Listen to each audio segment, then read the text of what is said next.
this summer, actually. And we will listen to the presentation of Address in Georgian, Language and Society Through History. And I will, of course, stop sharing my screen to really give the floor to you, Zaal. Thank you, Karina. A couple of words before starting my presentation. It's really an honor for me to be with you today at this very special occasion. And you know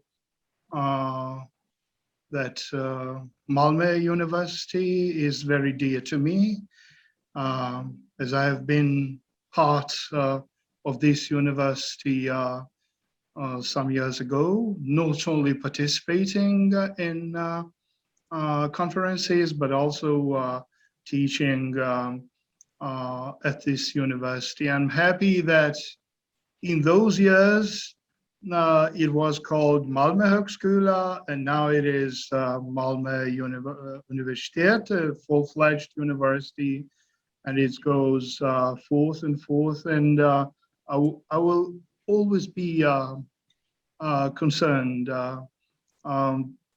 with what's going on there. Okay, so let me share.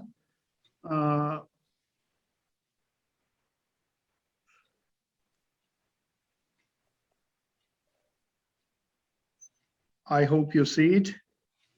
Yes. Okay. So first, yeah. Well, frankly speaking, this is a linguistic issue, of course, but not only linguistic and not only sociolinguistic. And it is represented in the title because it is about language and society through history, and very, very specific aspects about some address terms in Georgian. So initially, I will provide some definitions of address. Then we will go through, as an important step, through the forms of address at large and specifically in Georgian. And then we will concentrate on a very specific Georgian term of address as kalbat'on, more specifically in its vocative form, and derivative address terms in Georgian. Do you see the next slide? Yeah. Okay. So this is the most widespread definition of address. A speaker's linguistic reference to his/her collocutor or colloculars. So yes, it is the most widespread, but it is not sufficient because when we speak to each other, we represent both ourselves, and we represent represent our attitudes to other people, including those whom we are talking with and whom we are addressing with. So, and there is a wide array of linguistic means reflecting these relationships, and it is essentially connected and intertwined with what's going on in culture and society and when. Hence, based on what we see in this image, so this image represents that we are very different from each other, and there are various kinds of social characteristics. Hence, address is a locus whereby language and culture meet each other.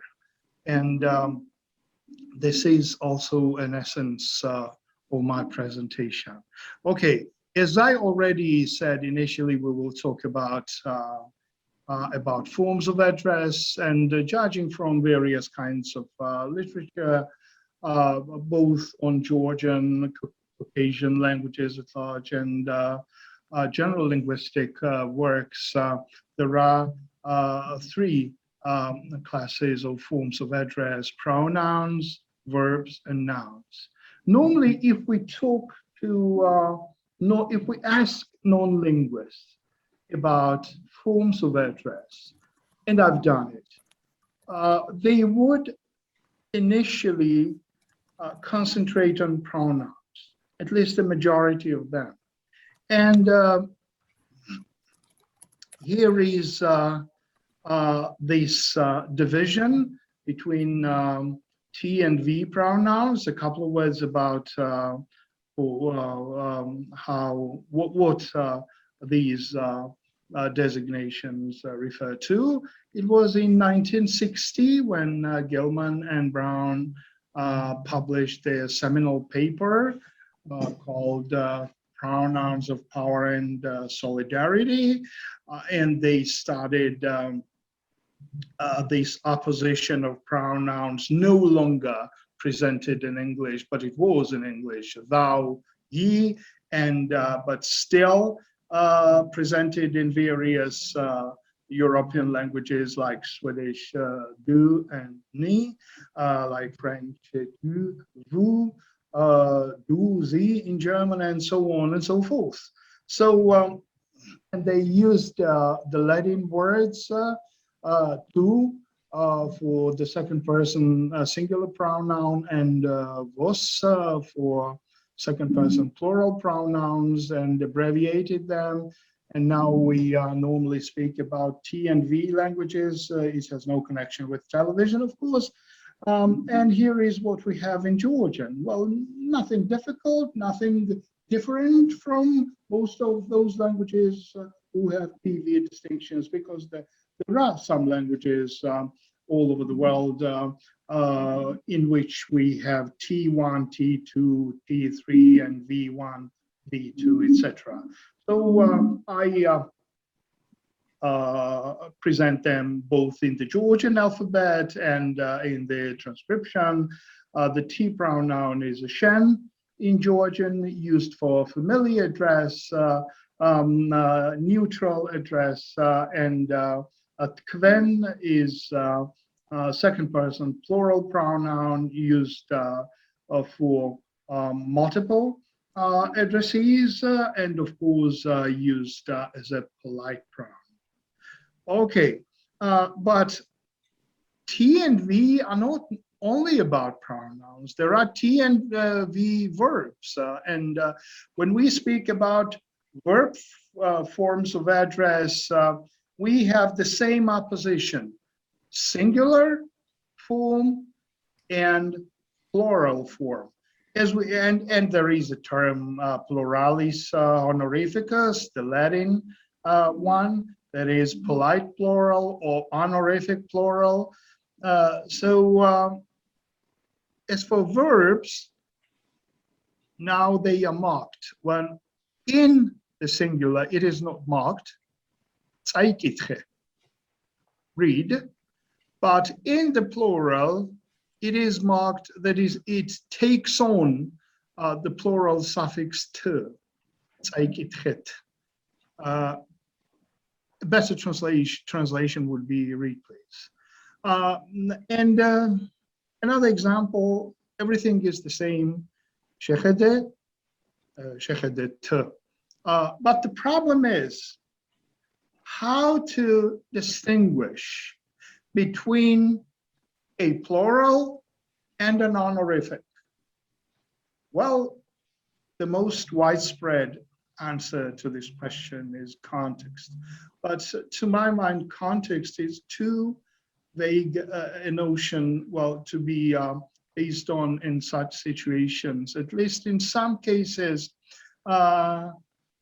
Georgian scholars have discovered formal constraints where we can distinguish between them.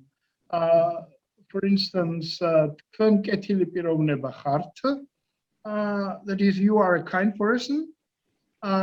And even in the English translation, we see that it is plural, and that tkven, that is you, is about a single individual, and it is an honorific. But in another example, we again have hart, we again have, that is, you are, we have tkven, but the nominal part of the noun phrase is in the plural, pirovne bebi, that is persons or people, you are kind people. So we can tell which is just plural, maybe also honorific, and which is singular and a polite address. And what is, well, and this is not a difference from many other languages, at least in Europe. However, what is very specific Georgian, and specifically about verb forms of address in Georgian, is some verbs which are polite ones, that is, honorific verbs themselves. I mean, their meaning is polite.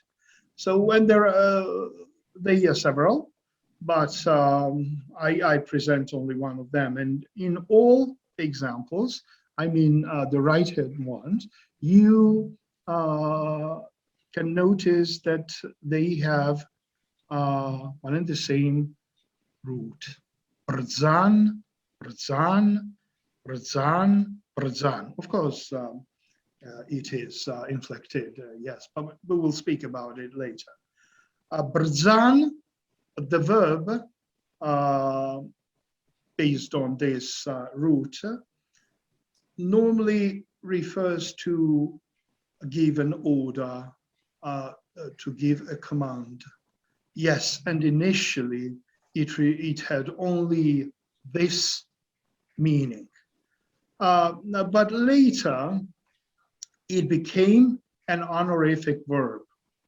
Hence, despite the fact it takes the plural or honorific suffix to or not, it is honorific.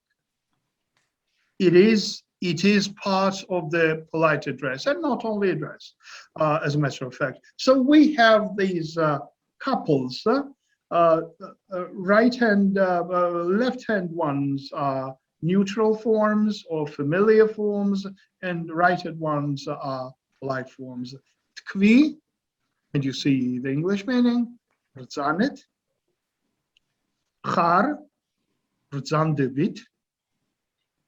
Dajeki, dabrzandit. Modi, mobzandit. It is very specific for Georgian. And once, what I want to tell you is a story about my visit to the University of Ashdod in Israel. So we had a small tour in the campus, and then we were received by the chancellor, and the chancellor spoke Georgian. He switched to Georgian. So initially, well, okay, there are quite a lot of Georgian-speaking Jews there, not only in Israel and in Ashdod, including their mayor, the then mayor. So, and we were not very surprised. But when he said, Dabrzandit, I asked him whether he was from Georgia. He said, no, he was born in Israel and his parents or ancestors were not from Georgia. But the object of my surprise was that he could use such very specific ones. It appeared that most of his friends and neighbors were Georgian-speaking Jews, hence he mastered this aspect of Georgian, because this is a very specific one. Of course, Anet, Brzandebit, and so on and so forth are V verbs, that is, verbs of polite address. But of course, when we address each other, we do not use all verbs and pronouns. There is a wide array of words called nominal parts of address, and they are combined with pronominal and verb forms, and they are very diverse, and they are very many, including names, I mean proper names, both first names, last names, middle names, nicknames, and so on and so forth. Of course, kinship terms, terms corresponding to English Mr., Mrs. This is the most interesting for us in this presentation. Titles, occupational terms, terms of endearment, and so on and so forth. Well, of course, I understand what ideas may come to one's mind when speaking about Georgian and terms of endearment. There are a couple of popular phrases familiar to non-speakers of Georgian, but today we're not talking about genatsvale and terms of endearment like this. We are talking about, we will be talking about those nominal forms of address which would normally combine with with V pronouns, that is polite pronouns, and with V verbs, that is polite verbs or verbal honorifics, in other words. And a very specific Georgian term is baton. And initially, I want to say a couple of words about its origin. And whenever I tell, first of all, Georgian speakers that it is a borrowed term, most of them do not accept this statement. They say, no way. But it was borrowed. Well, what I present initially is its nominative case form, batoni. It is, of course, not used in address, but a very specific property of Georgian is the vocative case. That is the special inflection for a word, a nominal form of address used as an address term. For instance, professori, professor. I chose this word because it is one and the same both in Georgian and English. But if we address someone, we say professoro. Of course, there is there is an allomorph, both vu and even a zero, but we will not speak about this. Well, whenever this word batoni is used in address, it sounds as baton. But this is the Latin word it was borrowed from. It is patronus. And this is true. Okay, why this is true? not because I'm saying it, of course.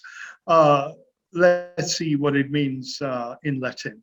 This is one of the most famous and frequently used dictionary, Castle's Latin Dictionary. And here is the definition. The protector, defender, patron of a body of clients, the patron of powerful friend at Rome, of a state or a city, a defender, advocate before a court of justice. Well, this definition is very important for us because we have to look through how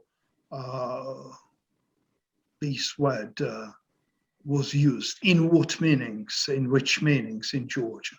Okay, so first I have to answer the question, how we received the baton from Latin patron. So here is the Latin word patron, which sounds in Latin as patron. Okay, whenever initially the word was borrowed by Megrelian, also known as Mingrelian, a sister language of Georgian. And normally, whenever South Caucasian, that is Kartvelian languages, borrow words with similar consonants, g, and so on and so forth, and it depends how they spelt, but I'm not going to elaborate on it. They are, to say so, ejectivized. So in Megrelian, it sounded as ataron.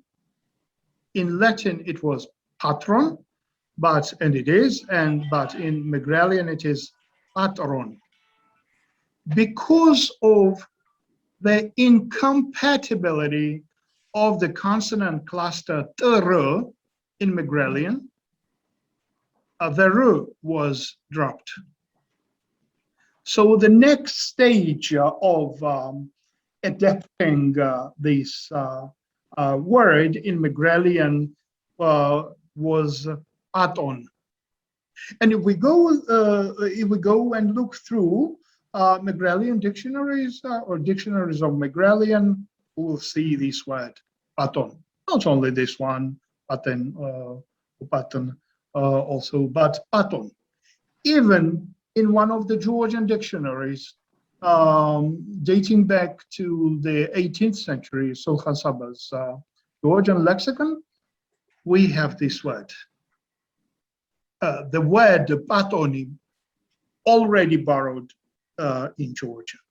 So when it became paton in Megrelian, it was borrowed in Georgian paton. So, and finally, Georgi Akhlediani, the Georgian professor of phonetics, discovered the principle of dissimilative voicing. For instance, patara, small, little in Georgian, and batara in highland dialect varieties of Eastern Georgia. So it is a regular process, and the p became a voiced stop, and we received this baton. Okay, let's go and see what it referred to. Now, in the early period, starting from about 15th century, maybe earlier too, maybe in the 14th century, the word referred to a monarch, lord, feudal, baron, normally occurred as part of royal and nobility titles. So it was both a term of reference and a term of address, but not for all, as we see, as only the highest society. Okay, and moreover, This is a quote from Tumanov's interesting paper. It is interesting, too, that the title of Princess of Mukhran was Baton, Mukhran Baton, and equivalent of the Paleologan Despotes. And the early kings of Kakhetiya were likewise referred to by the title in some Georgian sources. So what we see here, it was a title, a part of their title, but it was a title, as we see, Mukhran Baton. Okay. This is a very good dictionary, a comprehensive Georgian English dictionary, and its editor-in-chief is Donald Rayfeld, but it has other compilers, both from Georgia and United Kingdom. And what is interesting, all those Georgians are fluent in English, and all those English are fluent in Georgian. That is why I trust this dictionary. Of course, it has some shortcomings, but everything has shortcomings, but it is a good dictionary. So initially what we see here, the dictionary provides its meaning what is more widespread historic. But this meaning, we still encounter the word in this meaning in our historical texts. Fortunately enough, we no longer have serf owners, because the word was used to refer to serf owners, but and well, for instance, take didi-senior lord, and so on and so forth. But another meaning is how we use this word in our days.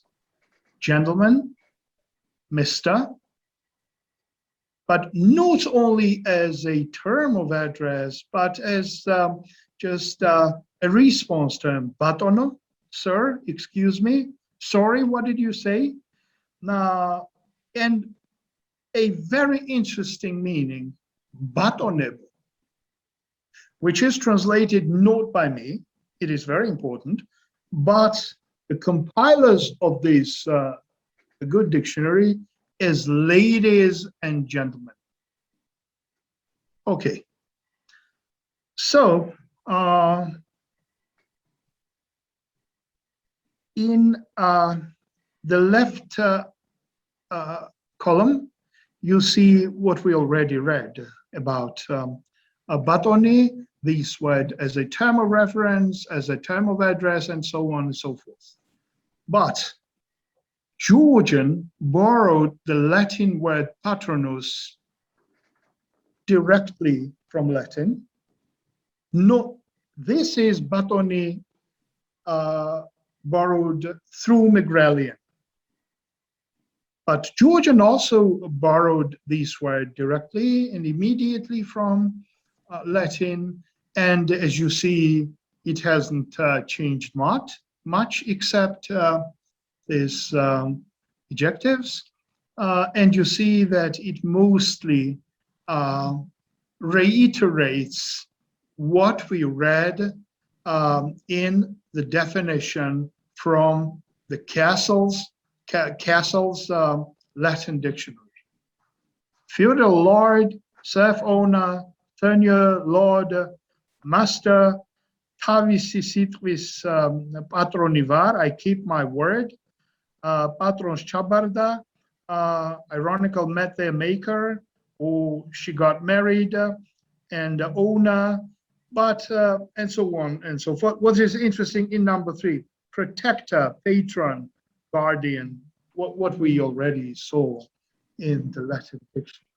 But normally where we write the title of the slide, I put that copulative compound, baton, patron, both words combined.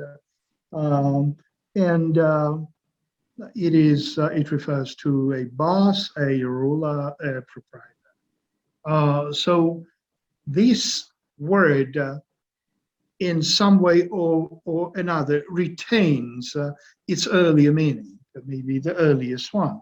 But in now later, it was no longer used as a nobiliary term of address. And what is interesting, it was used as a gender inclusive term, both for women and men.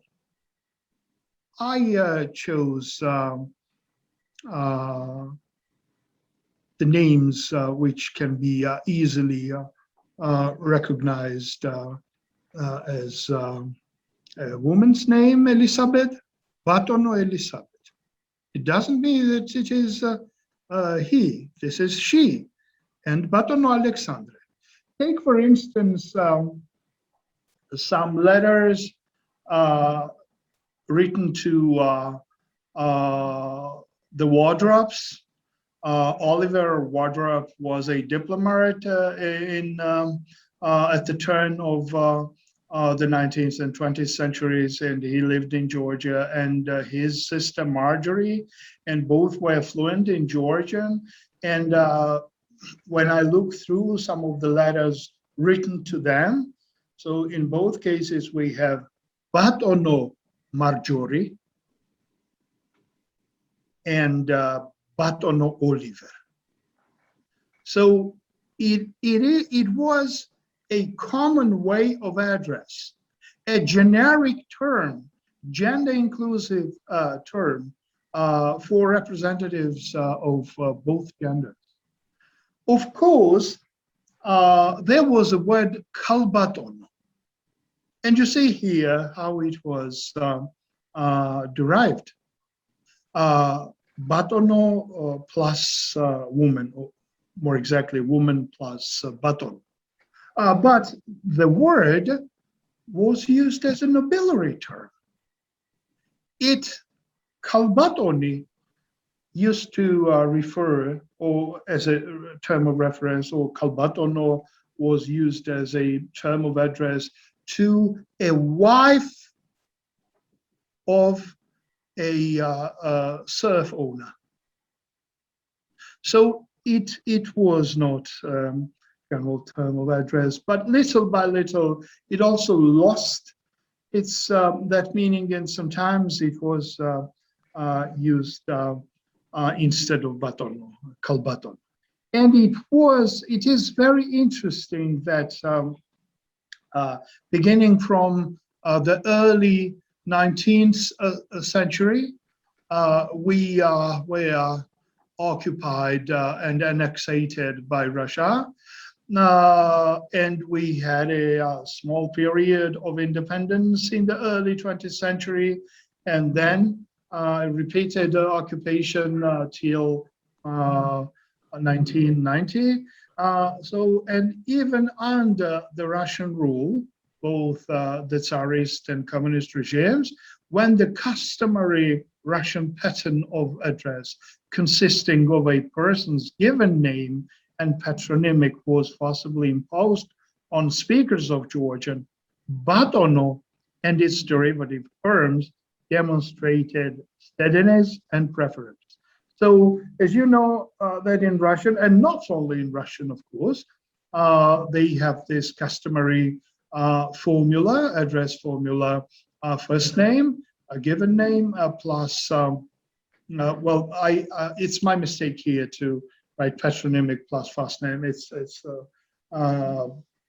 vice versa. First name and patronymic, but it sounded very unusual in Georgian, and despite of the fact that they forced to use it, and not only this formula, but for instance, the formula tovarish in Georgian, amkhanago, that is comrade, their party, that is communist way of address. We didn't accept it, and normally people used kalbat'on, and of course kalbat'on, because it became more and more widespread in Georgian. So, and there is a special paper about these processes in Georgian by Tsira-Kaladze. Okay, and by all means, it was due to the influence of other languages, European languages, that we almost abandoned kalbat'on.eb.o as an address term to an audience, to be translated as ladies and gentlemen, and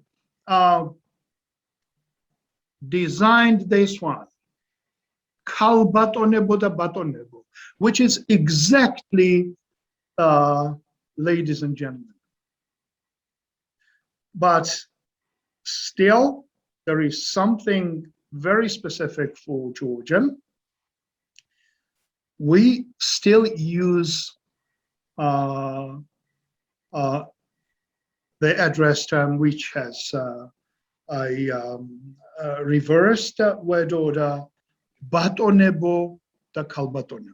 And as you see in the glosses, this is, well, gentlemen and ladies, to be translated so.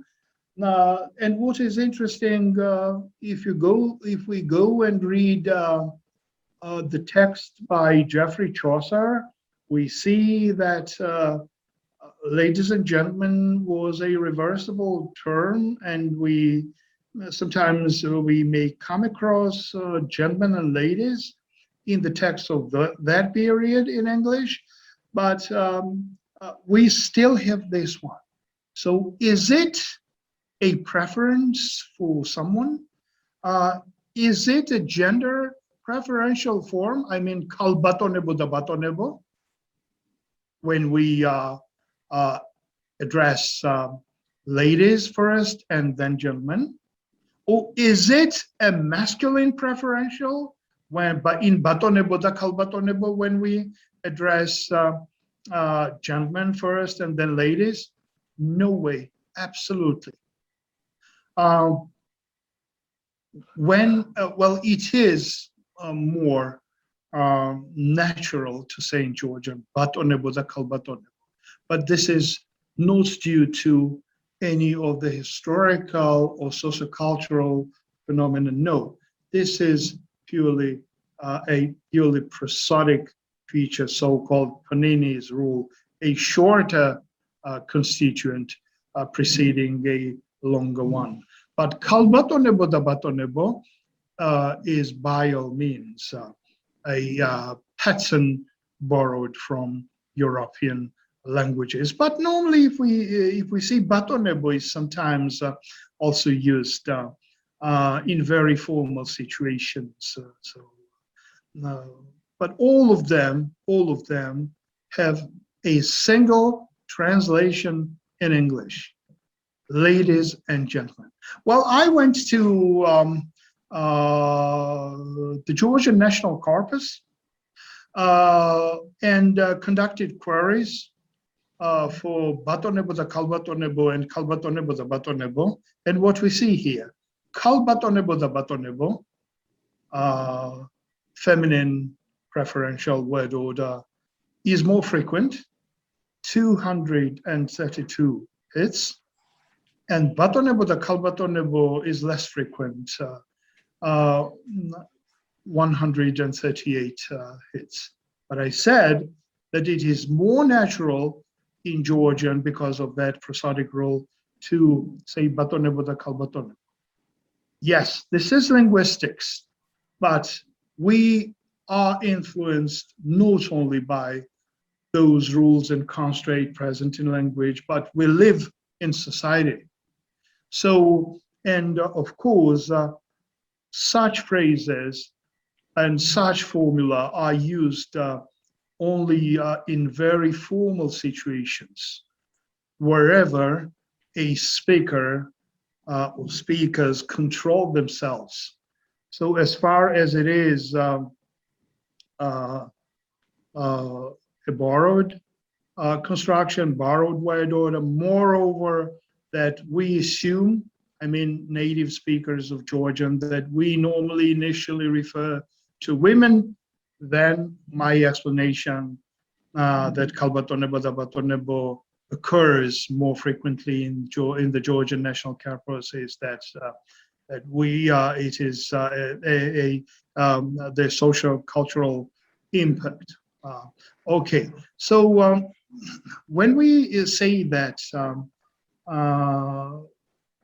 these words, both kalbat'on or kalbat'on individually or in combination with first names, because they are mostly combined with first names, and they are translated, for instance, as madam or sir or something, it does mean that they are used in the same way as it happens in English and French or Italian and so on and so forth.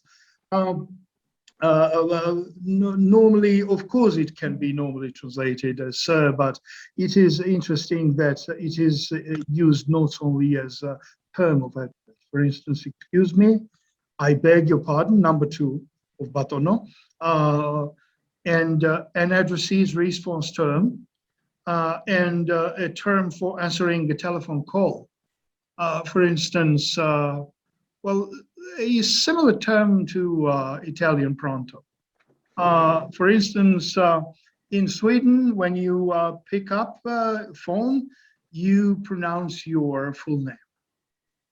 But in Georgia, we either say diach, yes, or gisment, I'm listening to you, or batono. No matter we know who is calling us or not. So, and it is used generically. But as for combinations, we normally combine it with first names. Whenever it is very infrequent that it is combined with last names, and when I searched the corpus and its various subcorpora, and not only corpus but some other texts, they are combined with foreigners' last names. I observed this tendency. And as for a title, take for instance kalbat'on. Our president is a woman, and we can address her as kalbat'on, just as an individual term, madam, or kalbat'on Salome, madam plus her first name, or kalbat'on presidento, madam president. And what is very interesting, another very specific for Georgian, we have no term to distinguish a woman addressee's marital status. Kalbat'on refers to everyone, no matter whether someone is married or not. Well, because it is used in formal situations. As we see, even based on these terms and its derivatives and its reversible form, kalbat'on.eb.o. This is not only linguistics. Its story includes a lot of history, a lot of societal and cultural relations, and of course values. And once Ludwig Wittgenstein made this statement: a whole cloud of philosophy condensed into a drop of grammar. And I paraphrased it, following the example by Vezbitska, but this is my version: a whole cloud of history and culture condensed into a drop of meaning. And this is the case when we speak about this term of address in Georgian. Thank you for your attention.